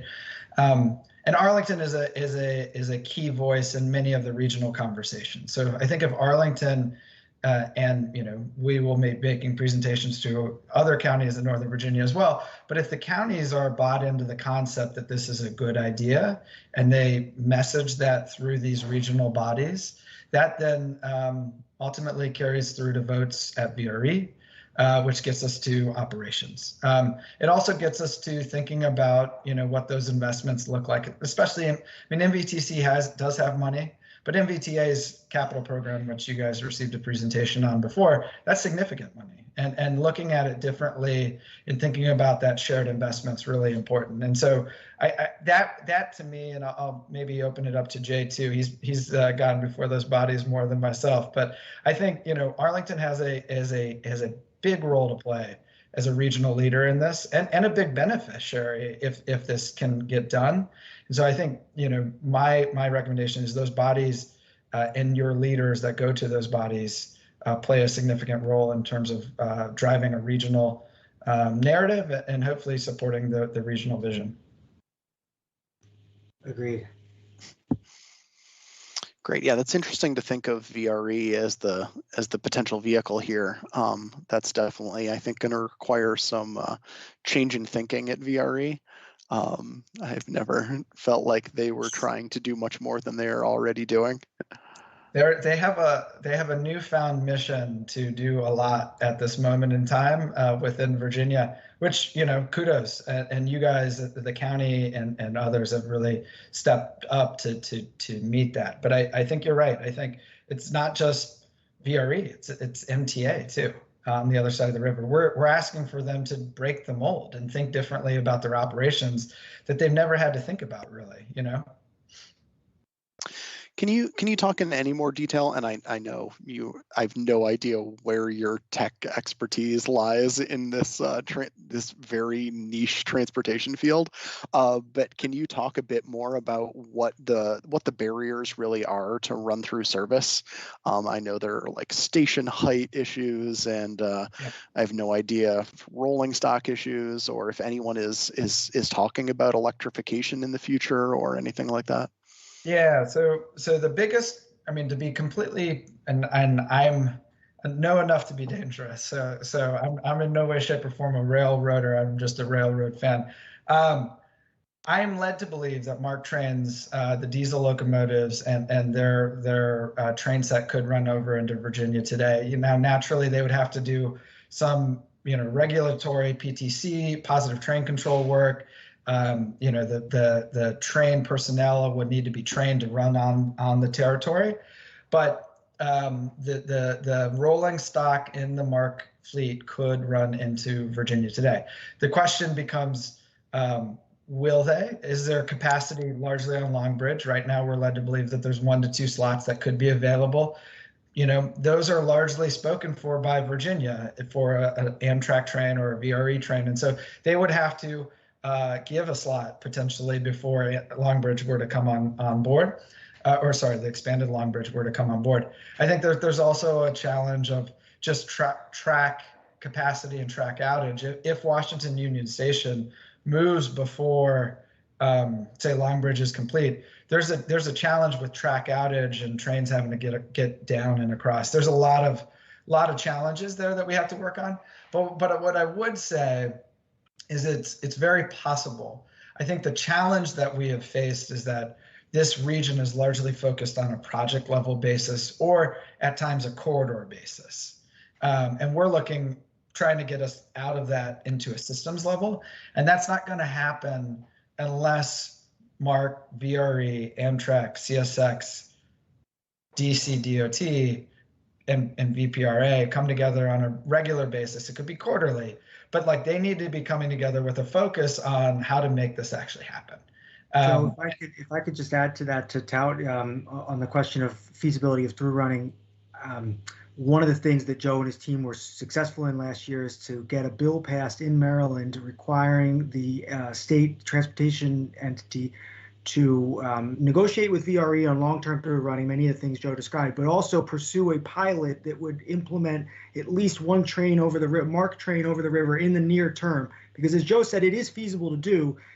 Over the long term, if we want to implement everything he described, there are additional costs as he described. But we think JBG and the BID and others who support this believe it's important to establish the concept. Amazon is hiring people now. They're thinking of where to live now. And we want to show them that it is possible, even if the full vision is a little ways away. We want to plant that flag as soon as possible. Yes, we do. No, I will say, there was a Washington Post article recently that Luz Lazo wrote about Virginia's success in rail. And the Marylanders took note, and they want to also be successful in rail. And so I think it's, promising times ahead on both sides of the river. And, hopefully this vision and ongoing activity can help kind of guide that work. Great. My elected officials are always asking for concrete actions. So if I were to run into a county board member next Friday at my tiki bar and wanted to tell them 3 concrete things that they could do to help achieve regional rail in the next 10 to 15 years, what actions would you be looking for the board to take? Mm-hmm. Well, if I've got one and Jay's got one, and maybe we'll come to a tag team on a third one. If said individual also sits on VRE's board, they should encourage VRE's board to work with VPRA, DDOT, and MTA to establish this regular convening of run-through planning operations. That was one that I had, but the second, Joe, you had it on the screen and didn't mention it, but or you did, I'm sorry, as this commission knows, the county is pursuing a connector between DCA and National Landing, and they will very soon be evaluating locations for where that would, what's A and what's B in terms of where to connect to. And we think it's critical that they establish that connection to intersect with the planned VRE and intermodal rail station so that you can multiply the usefulness of it, as Joe mentioned. Yeah. And then, just encourage Maryland to continue to step up, because I honestly think that there's a real rail, I don't like to use the term all the time, but rail revolution that's happening. I think Virginia is doing amazing work, VRE, this county and the state, and I think that Maryland's coming to join them. So it's exciting times. All right, great. Any other commissioner questions for Mr. McAndrew? Commissioner Lantelmi. Commissioner, you're up first. Yeah, I am extraordinarily enthusiastic about this. It's a natural, it would bring us to where Philadelphia was 30 years ago when they did their run through, combined their two commuter systems into one, ran it through Center City, and is doing exactly what you're saying, have the core, has almost transit-like service. And it works really, really well. I also participated in a grad school studio that explored having run-through service for the Long Island Railroad and New Jersey Transit through Penn Station. And it was the same type of economic and other advantages that you're identifying that we saw.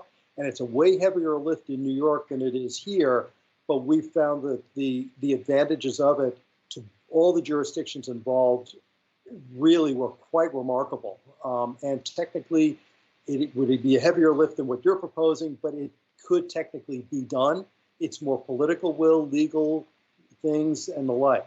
Would you be seeing at some point down the road combining all the regional transit, long transit systems into one, the way the MTA is in New York, excluding New Jersey Transit? But it's a one up in New York. It's Connecticut and New York are under the MTA. That does help clear some things out, but that's also a pretty heavy lift. Yeah, well, I will say there was a lot of feels that I was asking for a WMATA-esque regional rail system. And, if that's where the region heads in the future, that's great. But we didn't think that it was necessary to get to the end 2045 with this vision and have it. Undoubtedly, we're going to have much stronger coordination if we're going to have that kind of 15-minute headway run through operation that we're scheming up. So, we'll have to get there, but we've also got to start the process of doing better than what we are today. And so, we didn't say that is a must do to be able to do it. I think, in the future, if we ever get anywhere near this vision, which we're highly optimistic on, maybe that answer will become easier to realize that it's needed. Right, and I know that there are no technical showstoppers here. I agree with you on that. Do you see any potential either political or legal showstoppers that need to be addressed? Not at this time, no. No, not at this time. But, over time as we go, undoubtedly there will be some concerns around fare policies and fare integration. We batted around a bunch of them, but liability and all that type of stuff will have to be addressed. But it's addressed in many different ways and many different programs in the region. And I'm glad you pulled in the equity element on this, because I think this is going to be something that would be very important to pulling PG County into the larger metropolitan area growth paradigm. I think that it's great that you put that in, and I think that's going to be a very important element of this. But anyway, great. You have my full blessing. Anything I can do will help.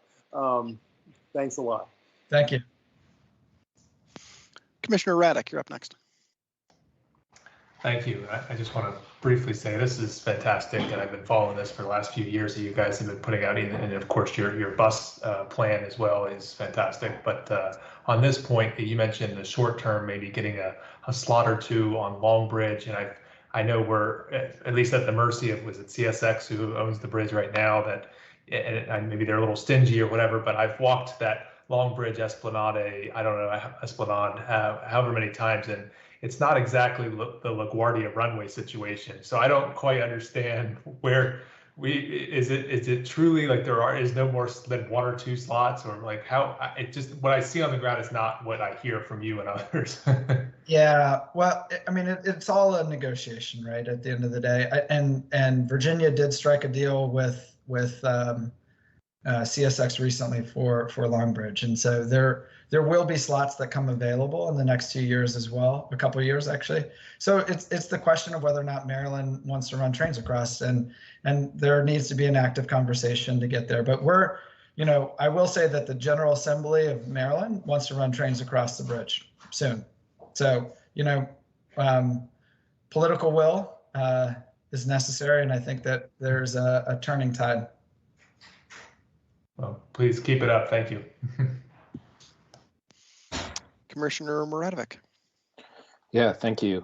This is it was really fun listening to all of this. I think a lot of people, when they talk about transportation projects, they talk about like the money not being there or something. But, there's a cautionary tale in the Bay Area where there's a lot of money going into transportation projects and it's not being completed. It's then becoming over budget, taking a lot of time. And a big part of it is because they do not have that regional cooperation. I think there's like 26 transit agencies over there. So it's like a real cautionary tale in terms of like, even when you have money, what can go wrong. So anything that can be done to like rope in these other jurisdictions, I think, that would be amazing. And that could be our comparative advantage going forward. But, because it seems like you said, Virginia's leading the way kind of with this project. Admittedly, it's a low bar in the US, but definitely headed in the right direction. So, the next step will be getting everybody on the same page. So thank you for helping with that work. Glad to do it. Yep. Commissioner Brose, go ahead. Yeah, thanks. I just wanted to sort of chime in as one who lived and worked in New York City for many years and very aware of how important how it made traveling so much easier to have a true network in so many different places across that tri-state area. Definitely looking forward to more rail opportunities in this region as one who uses public transportation for my daily work. So yeah, just another sort of keep it going type of support. Thank you so much. Mr. McAndrew, I hear you speak a lot about running Maryland trains into Virginia, but not nearly so much the other way around. Is that because of early political success, or are there actually additional technical barriers to running Virginia trains in Maryland? Great question. So Virginia's trains would have a challenge running into Maryland. Right now, the track configuration and the rolling stock for VRE, they come in on the east side of the track in Washington Union Station. And to be able to run in Maryland, they would likely need to be able to get over to the Camden or Brunswick lines. And they can't do that easily because they would ultimately be disrupting the Northeast Corridor at surface and at grade. So it's a little bit of a challenge. It's not impossible. And there's also a question of, is there the demand? So COG did a study that showed greater demand coming into Virginia than the other way around. But I will say, Prince George's County has a grand vision that doesn't look all that different. I mean, maybe a little bit different, but not that much of a difference than what's happening in National Landing at New Carrollton. I mean, when you think about New Carrollton has a metro stop. It's going to have a Purple Line stop. It's on the Northeast Corridor, and eventually, hopefully, we'll have run-through service. So, it puts itself between Alexandria, Arlington, DC, New Carrollton, Odenton, and Baltimore. I mean, it's a game-changing opportunity for them. Great. Any final commissioner questions or comments? I'm not seeing any more hands. I have one. Please, go ahead. I'm a new Arlingtonian, and so I just wanted to thank everybody for your work and dedication to making this new jurisdiction that I reside in all the better. So thank you. Awesome. Well, welcome to town. Yeah. Great. And I literally cannot believe what time it is. I thought you were going to be waiting until 10:30 to be making your presentation, given how long our agenda was. But we have blazed through it in record time. So I'm glad you were already here. But yeah, thank you for the presentation, and look forward to seeing this vision implemented and working to make it happen. Thank you, Jay. Thank you, Joe. Wow, Chris, I agree. I'm looking at the time. I'm like, I thought I would have been on at 11 p.m. So the next item on the agenda is parklets, and it's an action item. I did present during the last meeting. The presentation hasn't changed much, but what I do want to show you guys is what I am now speaking about internally related to the comments that I received from you all during the last meeting. So can you guys see the screen? Okay. So just to briefly say what parklets are, they are placed in the public right-of-way within parking spaces where you can sit, relax, enjoy the scene, see the streetscape activity and all of that within the public right-of-way. It's a non-commercial space, and it's fully publicly accessible, and that is what they are. And we have one existing in the county so far, and it's a pilot. It's in Roslyn, and it's at Oak Street and Wilson Boulevard. So this is the space. So the last time we met, essentially what I heard was that I think some of the commissioners said that they were glad that it was non-commercial, glad to see it was publicly accessible, fully publicly accessible, but the concern was the cost. And I did mention that in DC it's $50 a year, Alexandria is $125 for the 8 months from spring to Thanksgiving, and in Richmond is $300 for 3 years. I am now in internal discussions with staff members and the county manager's office on how we can possibly in the future provide some kind of scholarship. And I did hear you, Chairman Slatt, about some kind of creative way we can go about providing some contest or something for people to be able to provide a parklet with some creative ways that relate to design and installation and maintenance. We heard all of that. We do still want to propose the fees, the $2,100 for the initial application fee and the $500 for the renewal, because there are significant costs to staff to review, go out and look at the parklets, review the plans, remove the existing parking meters. There are significant costs there that we can't really ignore, that we want to be sure that we somehow accommodate or plan for. So we want to make sure that the county board is fully aware of those, but we want to also let them know that there are nearby jurisdictions that have these lower costs.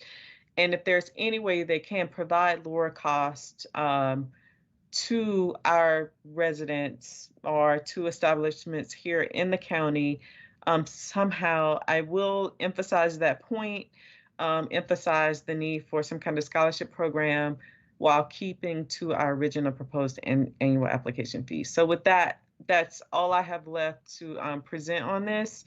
Not a lot has changed. I will be meeting with the Planning Commission next before we go to County Board in July, but I did hear you, and I quite frankly agree that we should have costs that are accessible to everyone, because parklets are so great. I was just recently in New York City and experienced a few of them, and they're wonderful spaces. And I'm happy to bring it to Arlington with the parklet team. And that's really all I have to say about that. So we did hear you. I will bring it up to the board. But we do need to be aware of the costs that are involved in the design and implementation at this time. So I'm here to answer any questions you might have or any comments you might have. All right, thank you, Ms. Obukoya. Do any commissioners have questions or comments? Mm-hmm. And I'm also joined by Chris Kreider from CPHD, who might also have some insight on parklets as well. Good evening, Mr. Kreider. Nice to see you at Transportation Commission and not just at SPRC over and over and over again. My pleasure. I've learned a lot coming to these meetings. You guys have a lot of ground, so great. Thank you. Hey, Chris. Commissioner Brose, did you want to jump in here? Yeah, I'll just jump in. I appreciate the fact that the county feels that there's a time commitment, and that makes sense to me. I do value this part of this opportunity for folks to make public spaces. So I think it's an important, opportunity the county provides. So as much as I still think it's a little bit too much money, I'm still supportive of it. I think it's an important part of broadening our opportunities for people to be outside and engage in the community. Yeah, I agree. Thank you.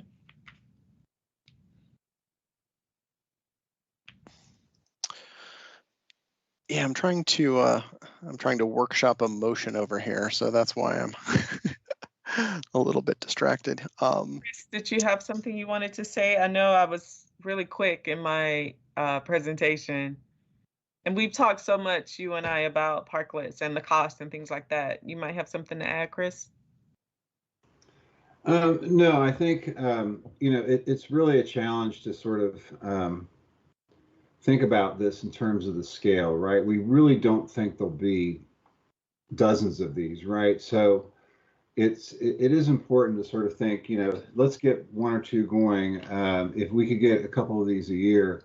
And the other thing that we talked about too was sort of the insurance and things of that nature. So one of the challenges for sort of Joe's Pizza type operation is this is kind of a big lift. And so we want to be able to offer design assistance. Somebody comes in and has an idea, we can show them precedents like Bridget has.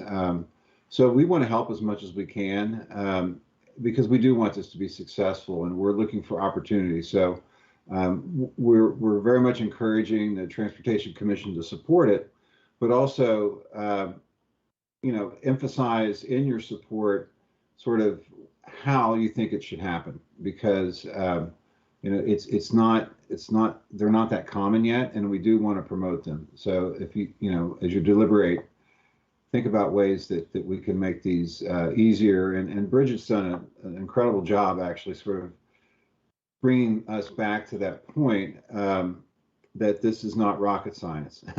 So the more that we can hear from the community that they support these, I think the more that the board will find ways to make it happen. Thank you. Yeah, and I just want to add to that.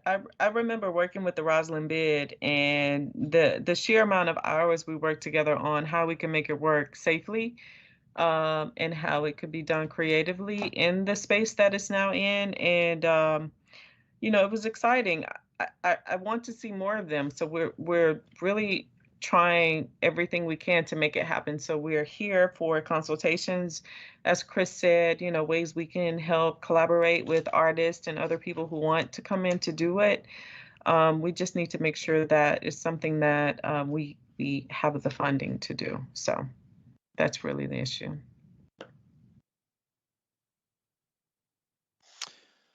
Thank you. Yeah, I'm trying to I feel like I'm a little bit torn on the right way forward here, because honestly, I fully support the amount that the county is proposing to charge here. I think, the majority, there are definitely going to be bid-like organizations, large companies that are interested in doing these, and it's appropriate that we not offload the county's cost. And subsidize that for those kinds of parklets, which I think will probably be the majority. But they're also such an opportunity to make community space that reflects the community, to bring forward, right? It's kind of like, if you do it right, you give anybody in Arlington County the ability to make like a 12-foot long, 8-foot wide park, right? Like, it's like design your own park space and have it become real in Arlington, which is super cool and something I would love to see happen. So I think I'm leaning at this point towards the idea that, of there being like an annual design competition, like the county sponsors one per year, right? And it's a design competition. Anybody in the county can pitch an idea or a design or whatever. And so you end up with at least one new parklet a year that's not, the standard bid parklet that is just kind of extra outdoor seating or a fun little space or matches their theme for the year, right? Like I feel like I could tell you right now exactly what all of Ballston bids parklets are going to look like, and most of Roslyn bids parklets are going to look like. They've got these color schemes, right? Like what's coming. But it would be great once a year to have something really weird that some awesome, Arl Now commenter drew on the back of a napkin. So I think that's the way I'm leaning, but I would love to hear if other commissioners have other thoughts, right? On ways to not completely, punt on what it costs the county to do this kind of thing while also fostering cool community spaces.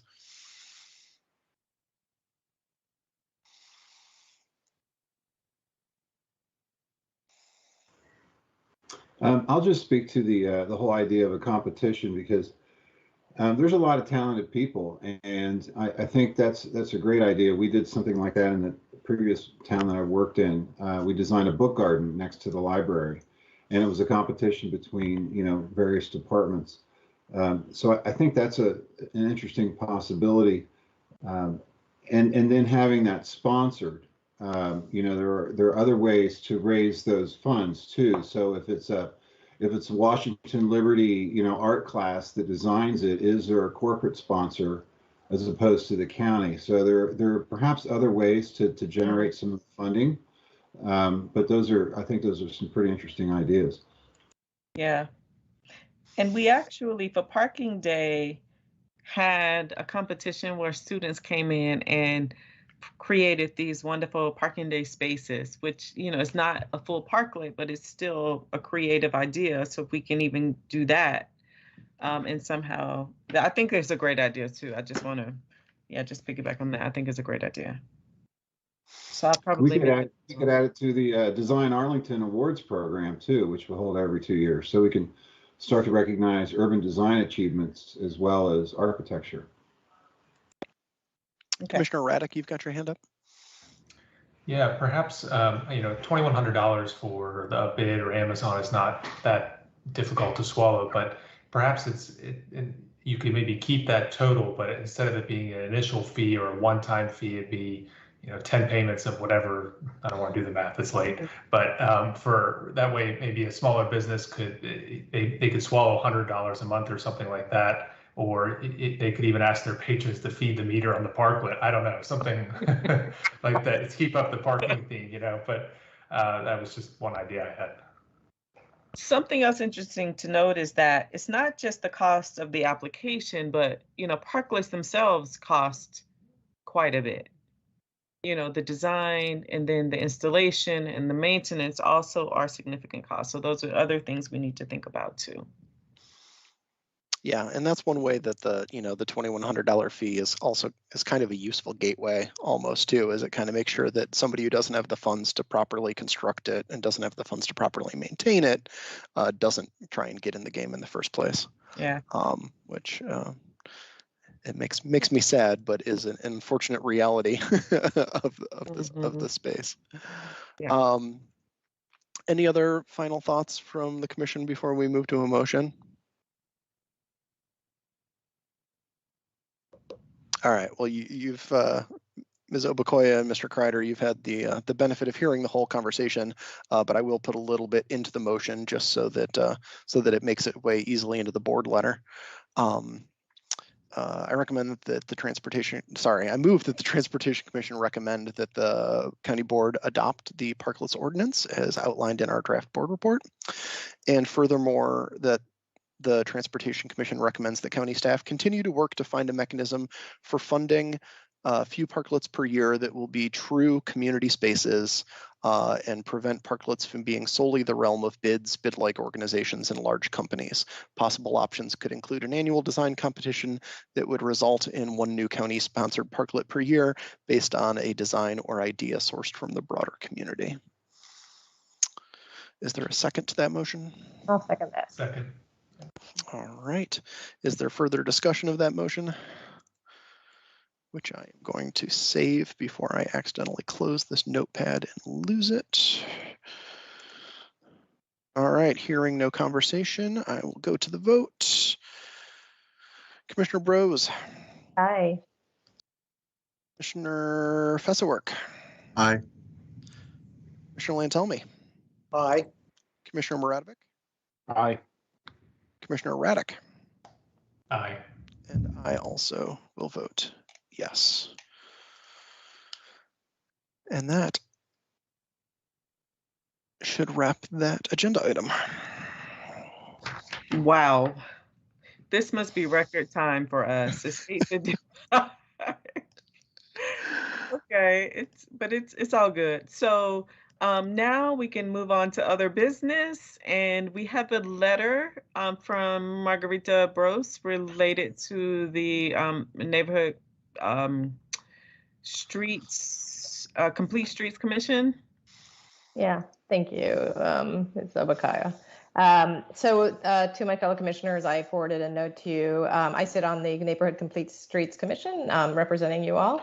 And there was recently a letter that we sent as a commission expressing our an expedited decision from the county board and or the county manager regarding the enforcement of the street width provision of the Virginia statewide fire prevention code, simply because a number of projects are subject to the fire code, but also the objective of the Neighborhood Complete Streets in many cases are the projects therein are to calm streets, and we're trying to narrow the width of certain streets, but the fire code mandates a certain width.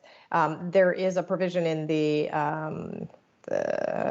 housing code that I'm going to reference that wrong. I will find it in a second, but allows local governments to decide how to implement the fire code. And we're really looking for the county to make a decision so that we can move ahead on certain projects that Neighborhood Complete Streets Commission is planning to do going forward, and not spending time on things that will then be stopped by the fire code or our fire department. So again, just looking for a decision so that people can know whether or not we can do things or not do things. So happy to answer any questions about that, or to just go ahead and make a motion. Great. I hope folks had a chance to look at the letter. Former Transportation Commissioner Ortiz did a great job writing it. Yes.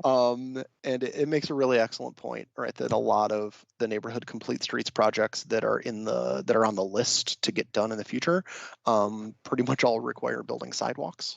It's a lot of missing links in these projects, and building sidewalks generally requires taking some space from the street to build the sidewalk in, which requires narrowing the street, which means they're going to keep running into this 20-foot clear width fire code thing an awful lot.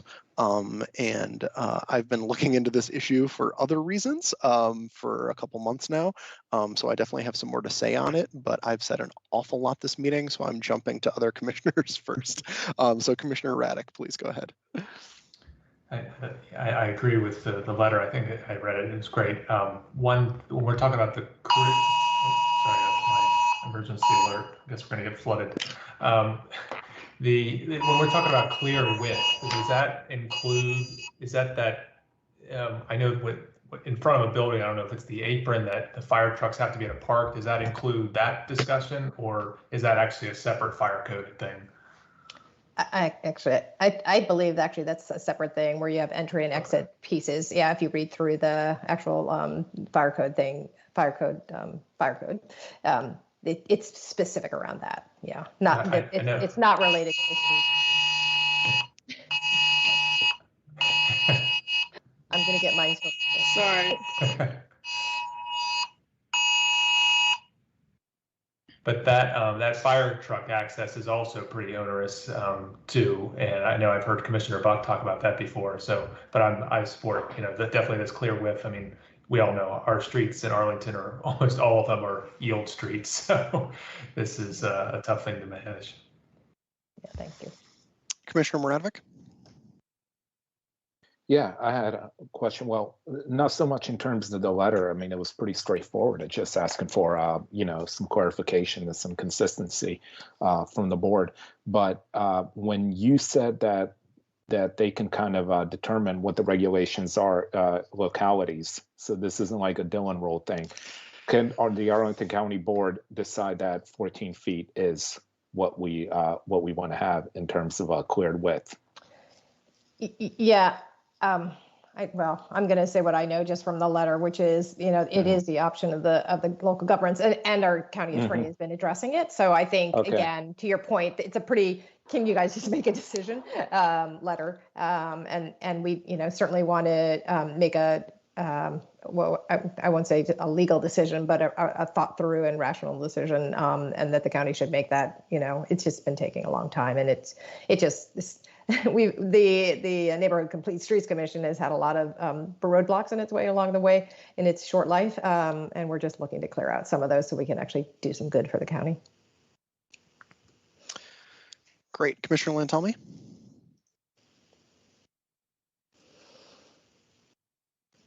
You're on mute.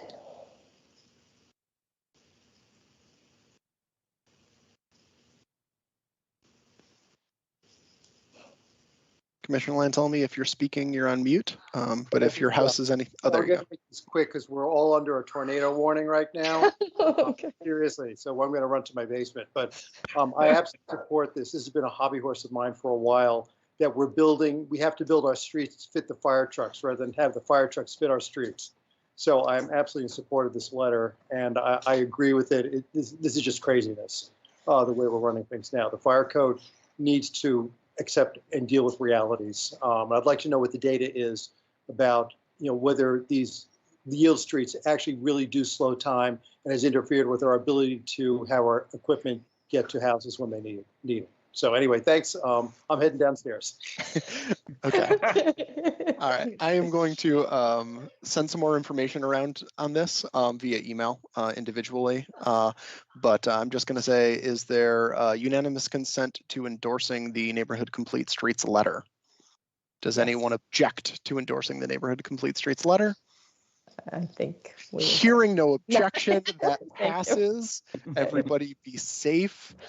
When's our next meeting, Ms. Obukoya? It is September 2nd. September 2nd. We're off for the month of August. If we don't get swept away to Oz. Great. Thank you, everyone. Looking forward to see you guys in September. Take care. Thank you. Take care. Bye-bye. Bye-bye.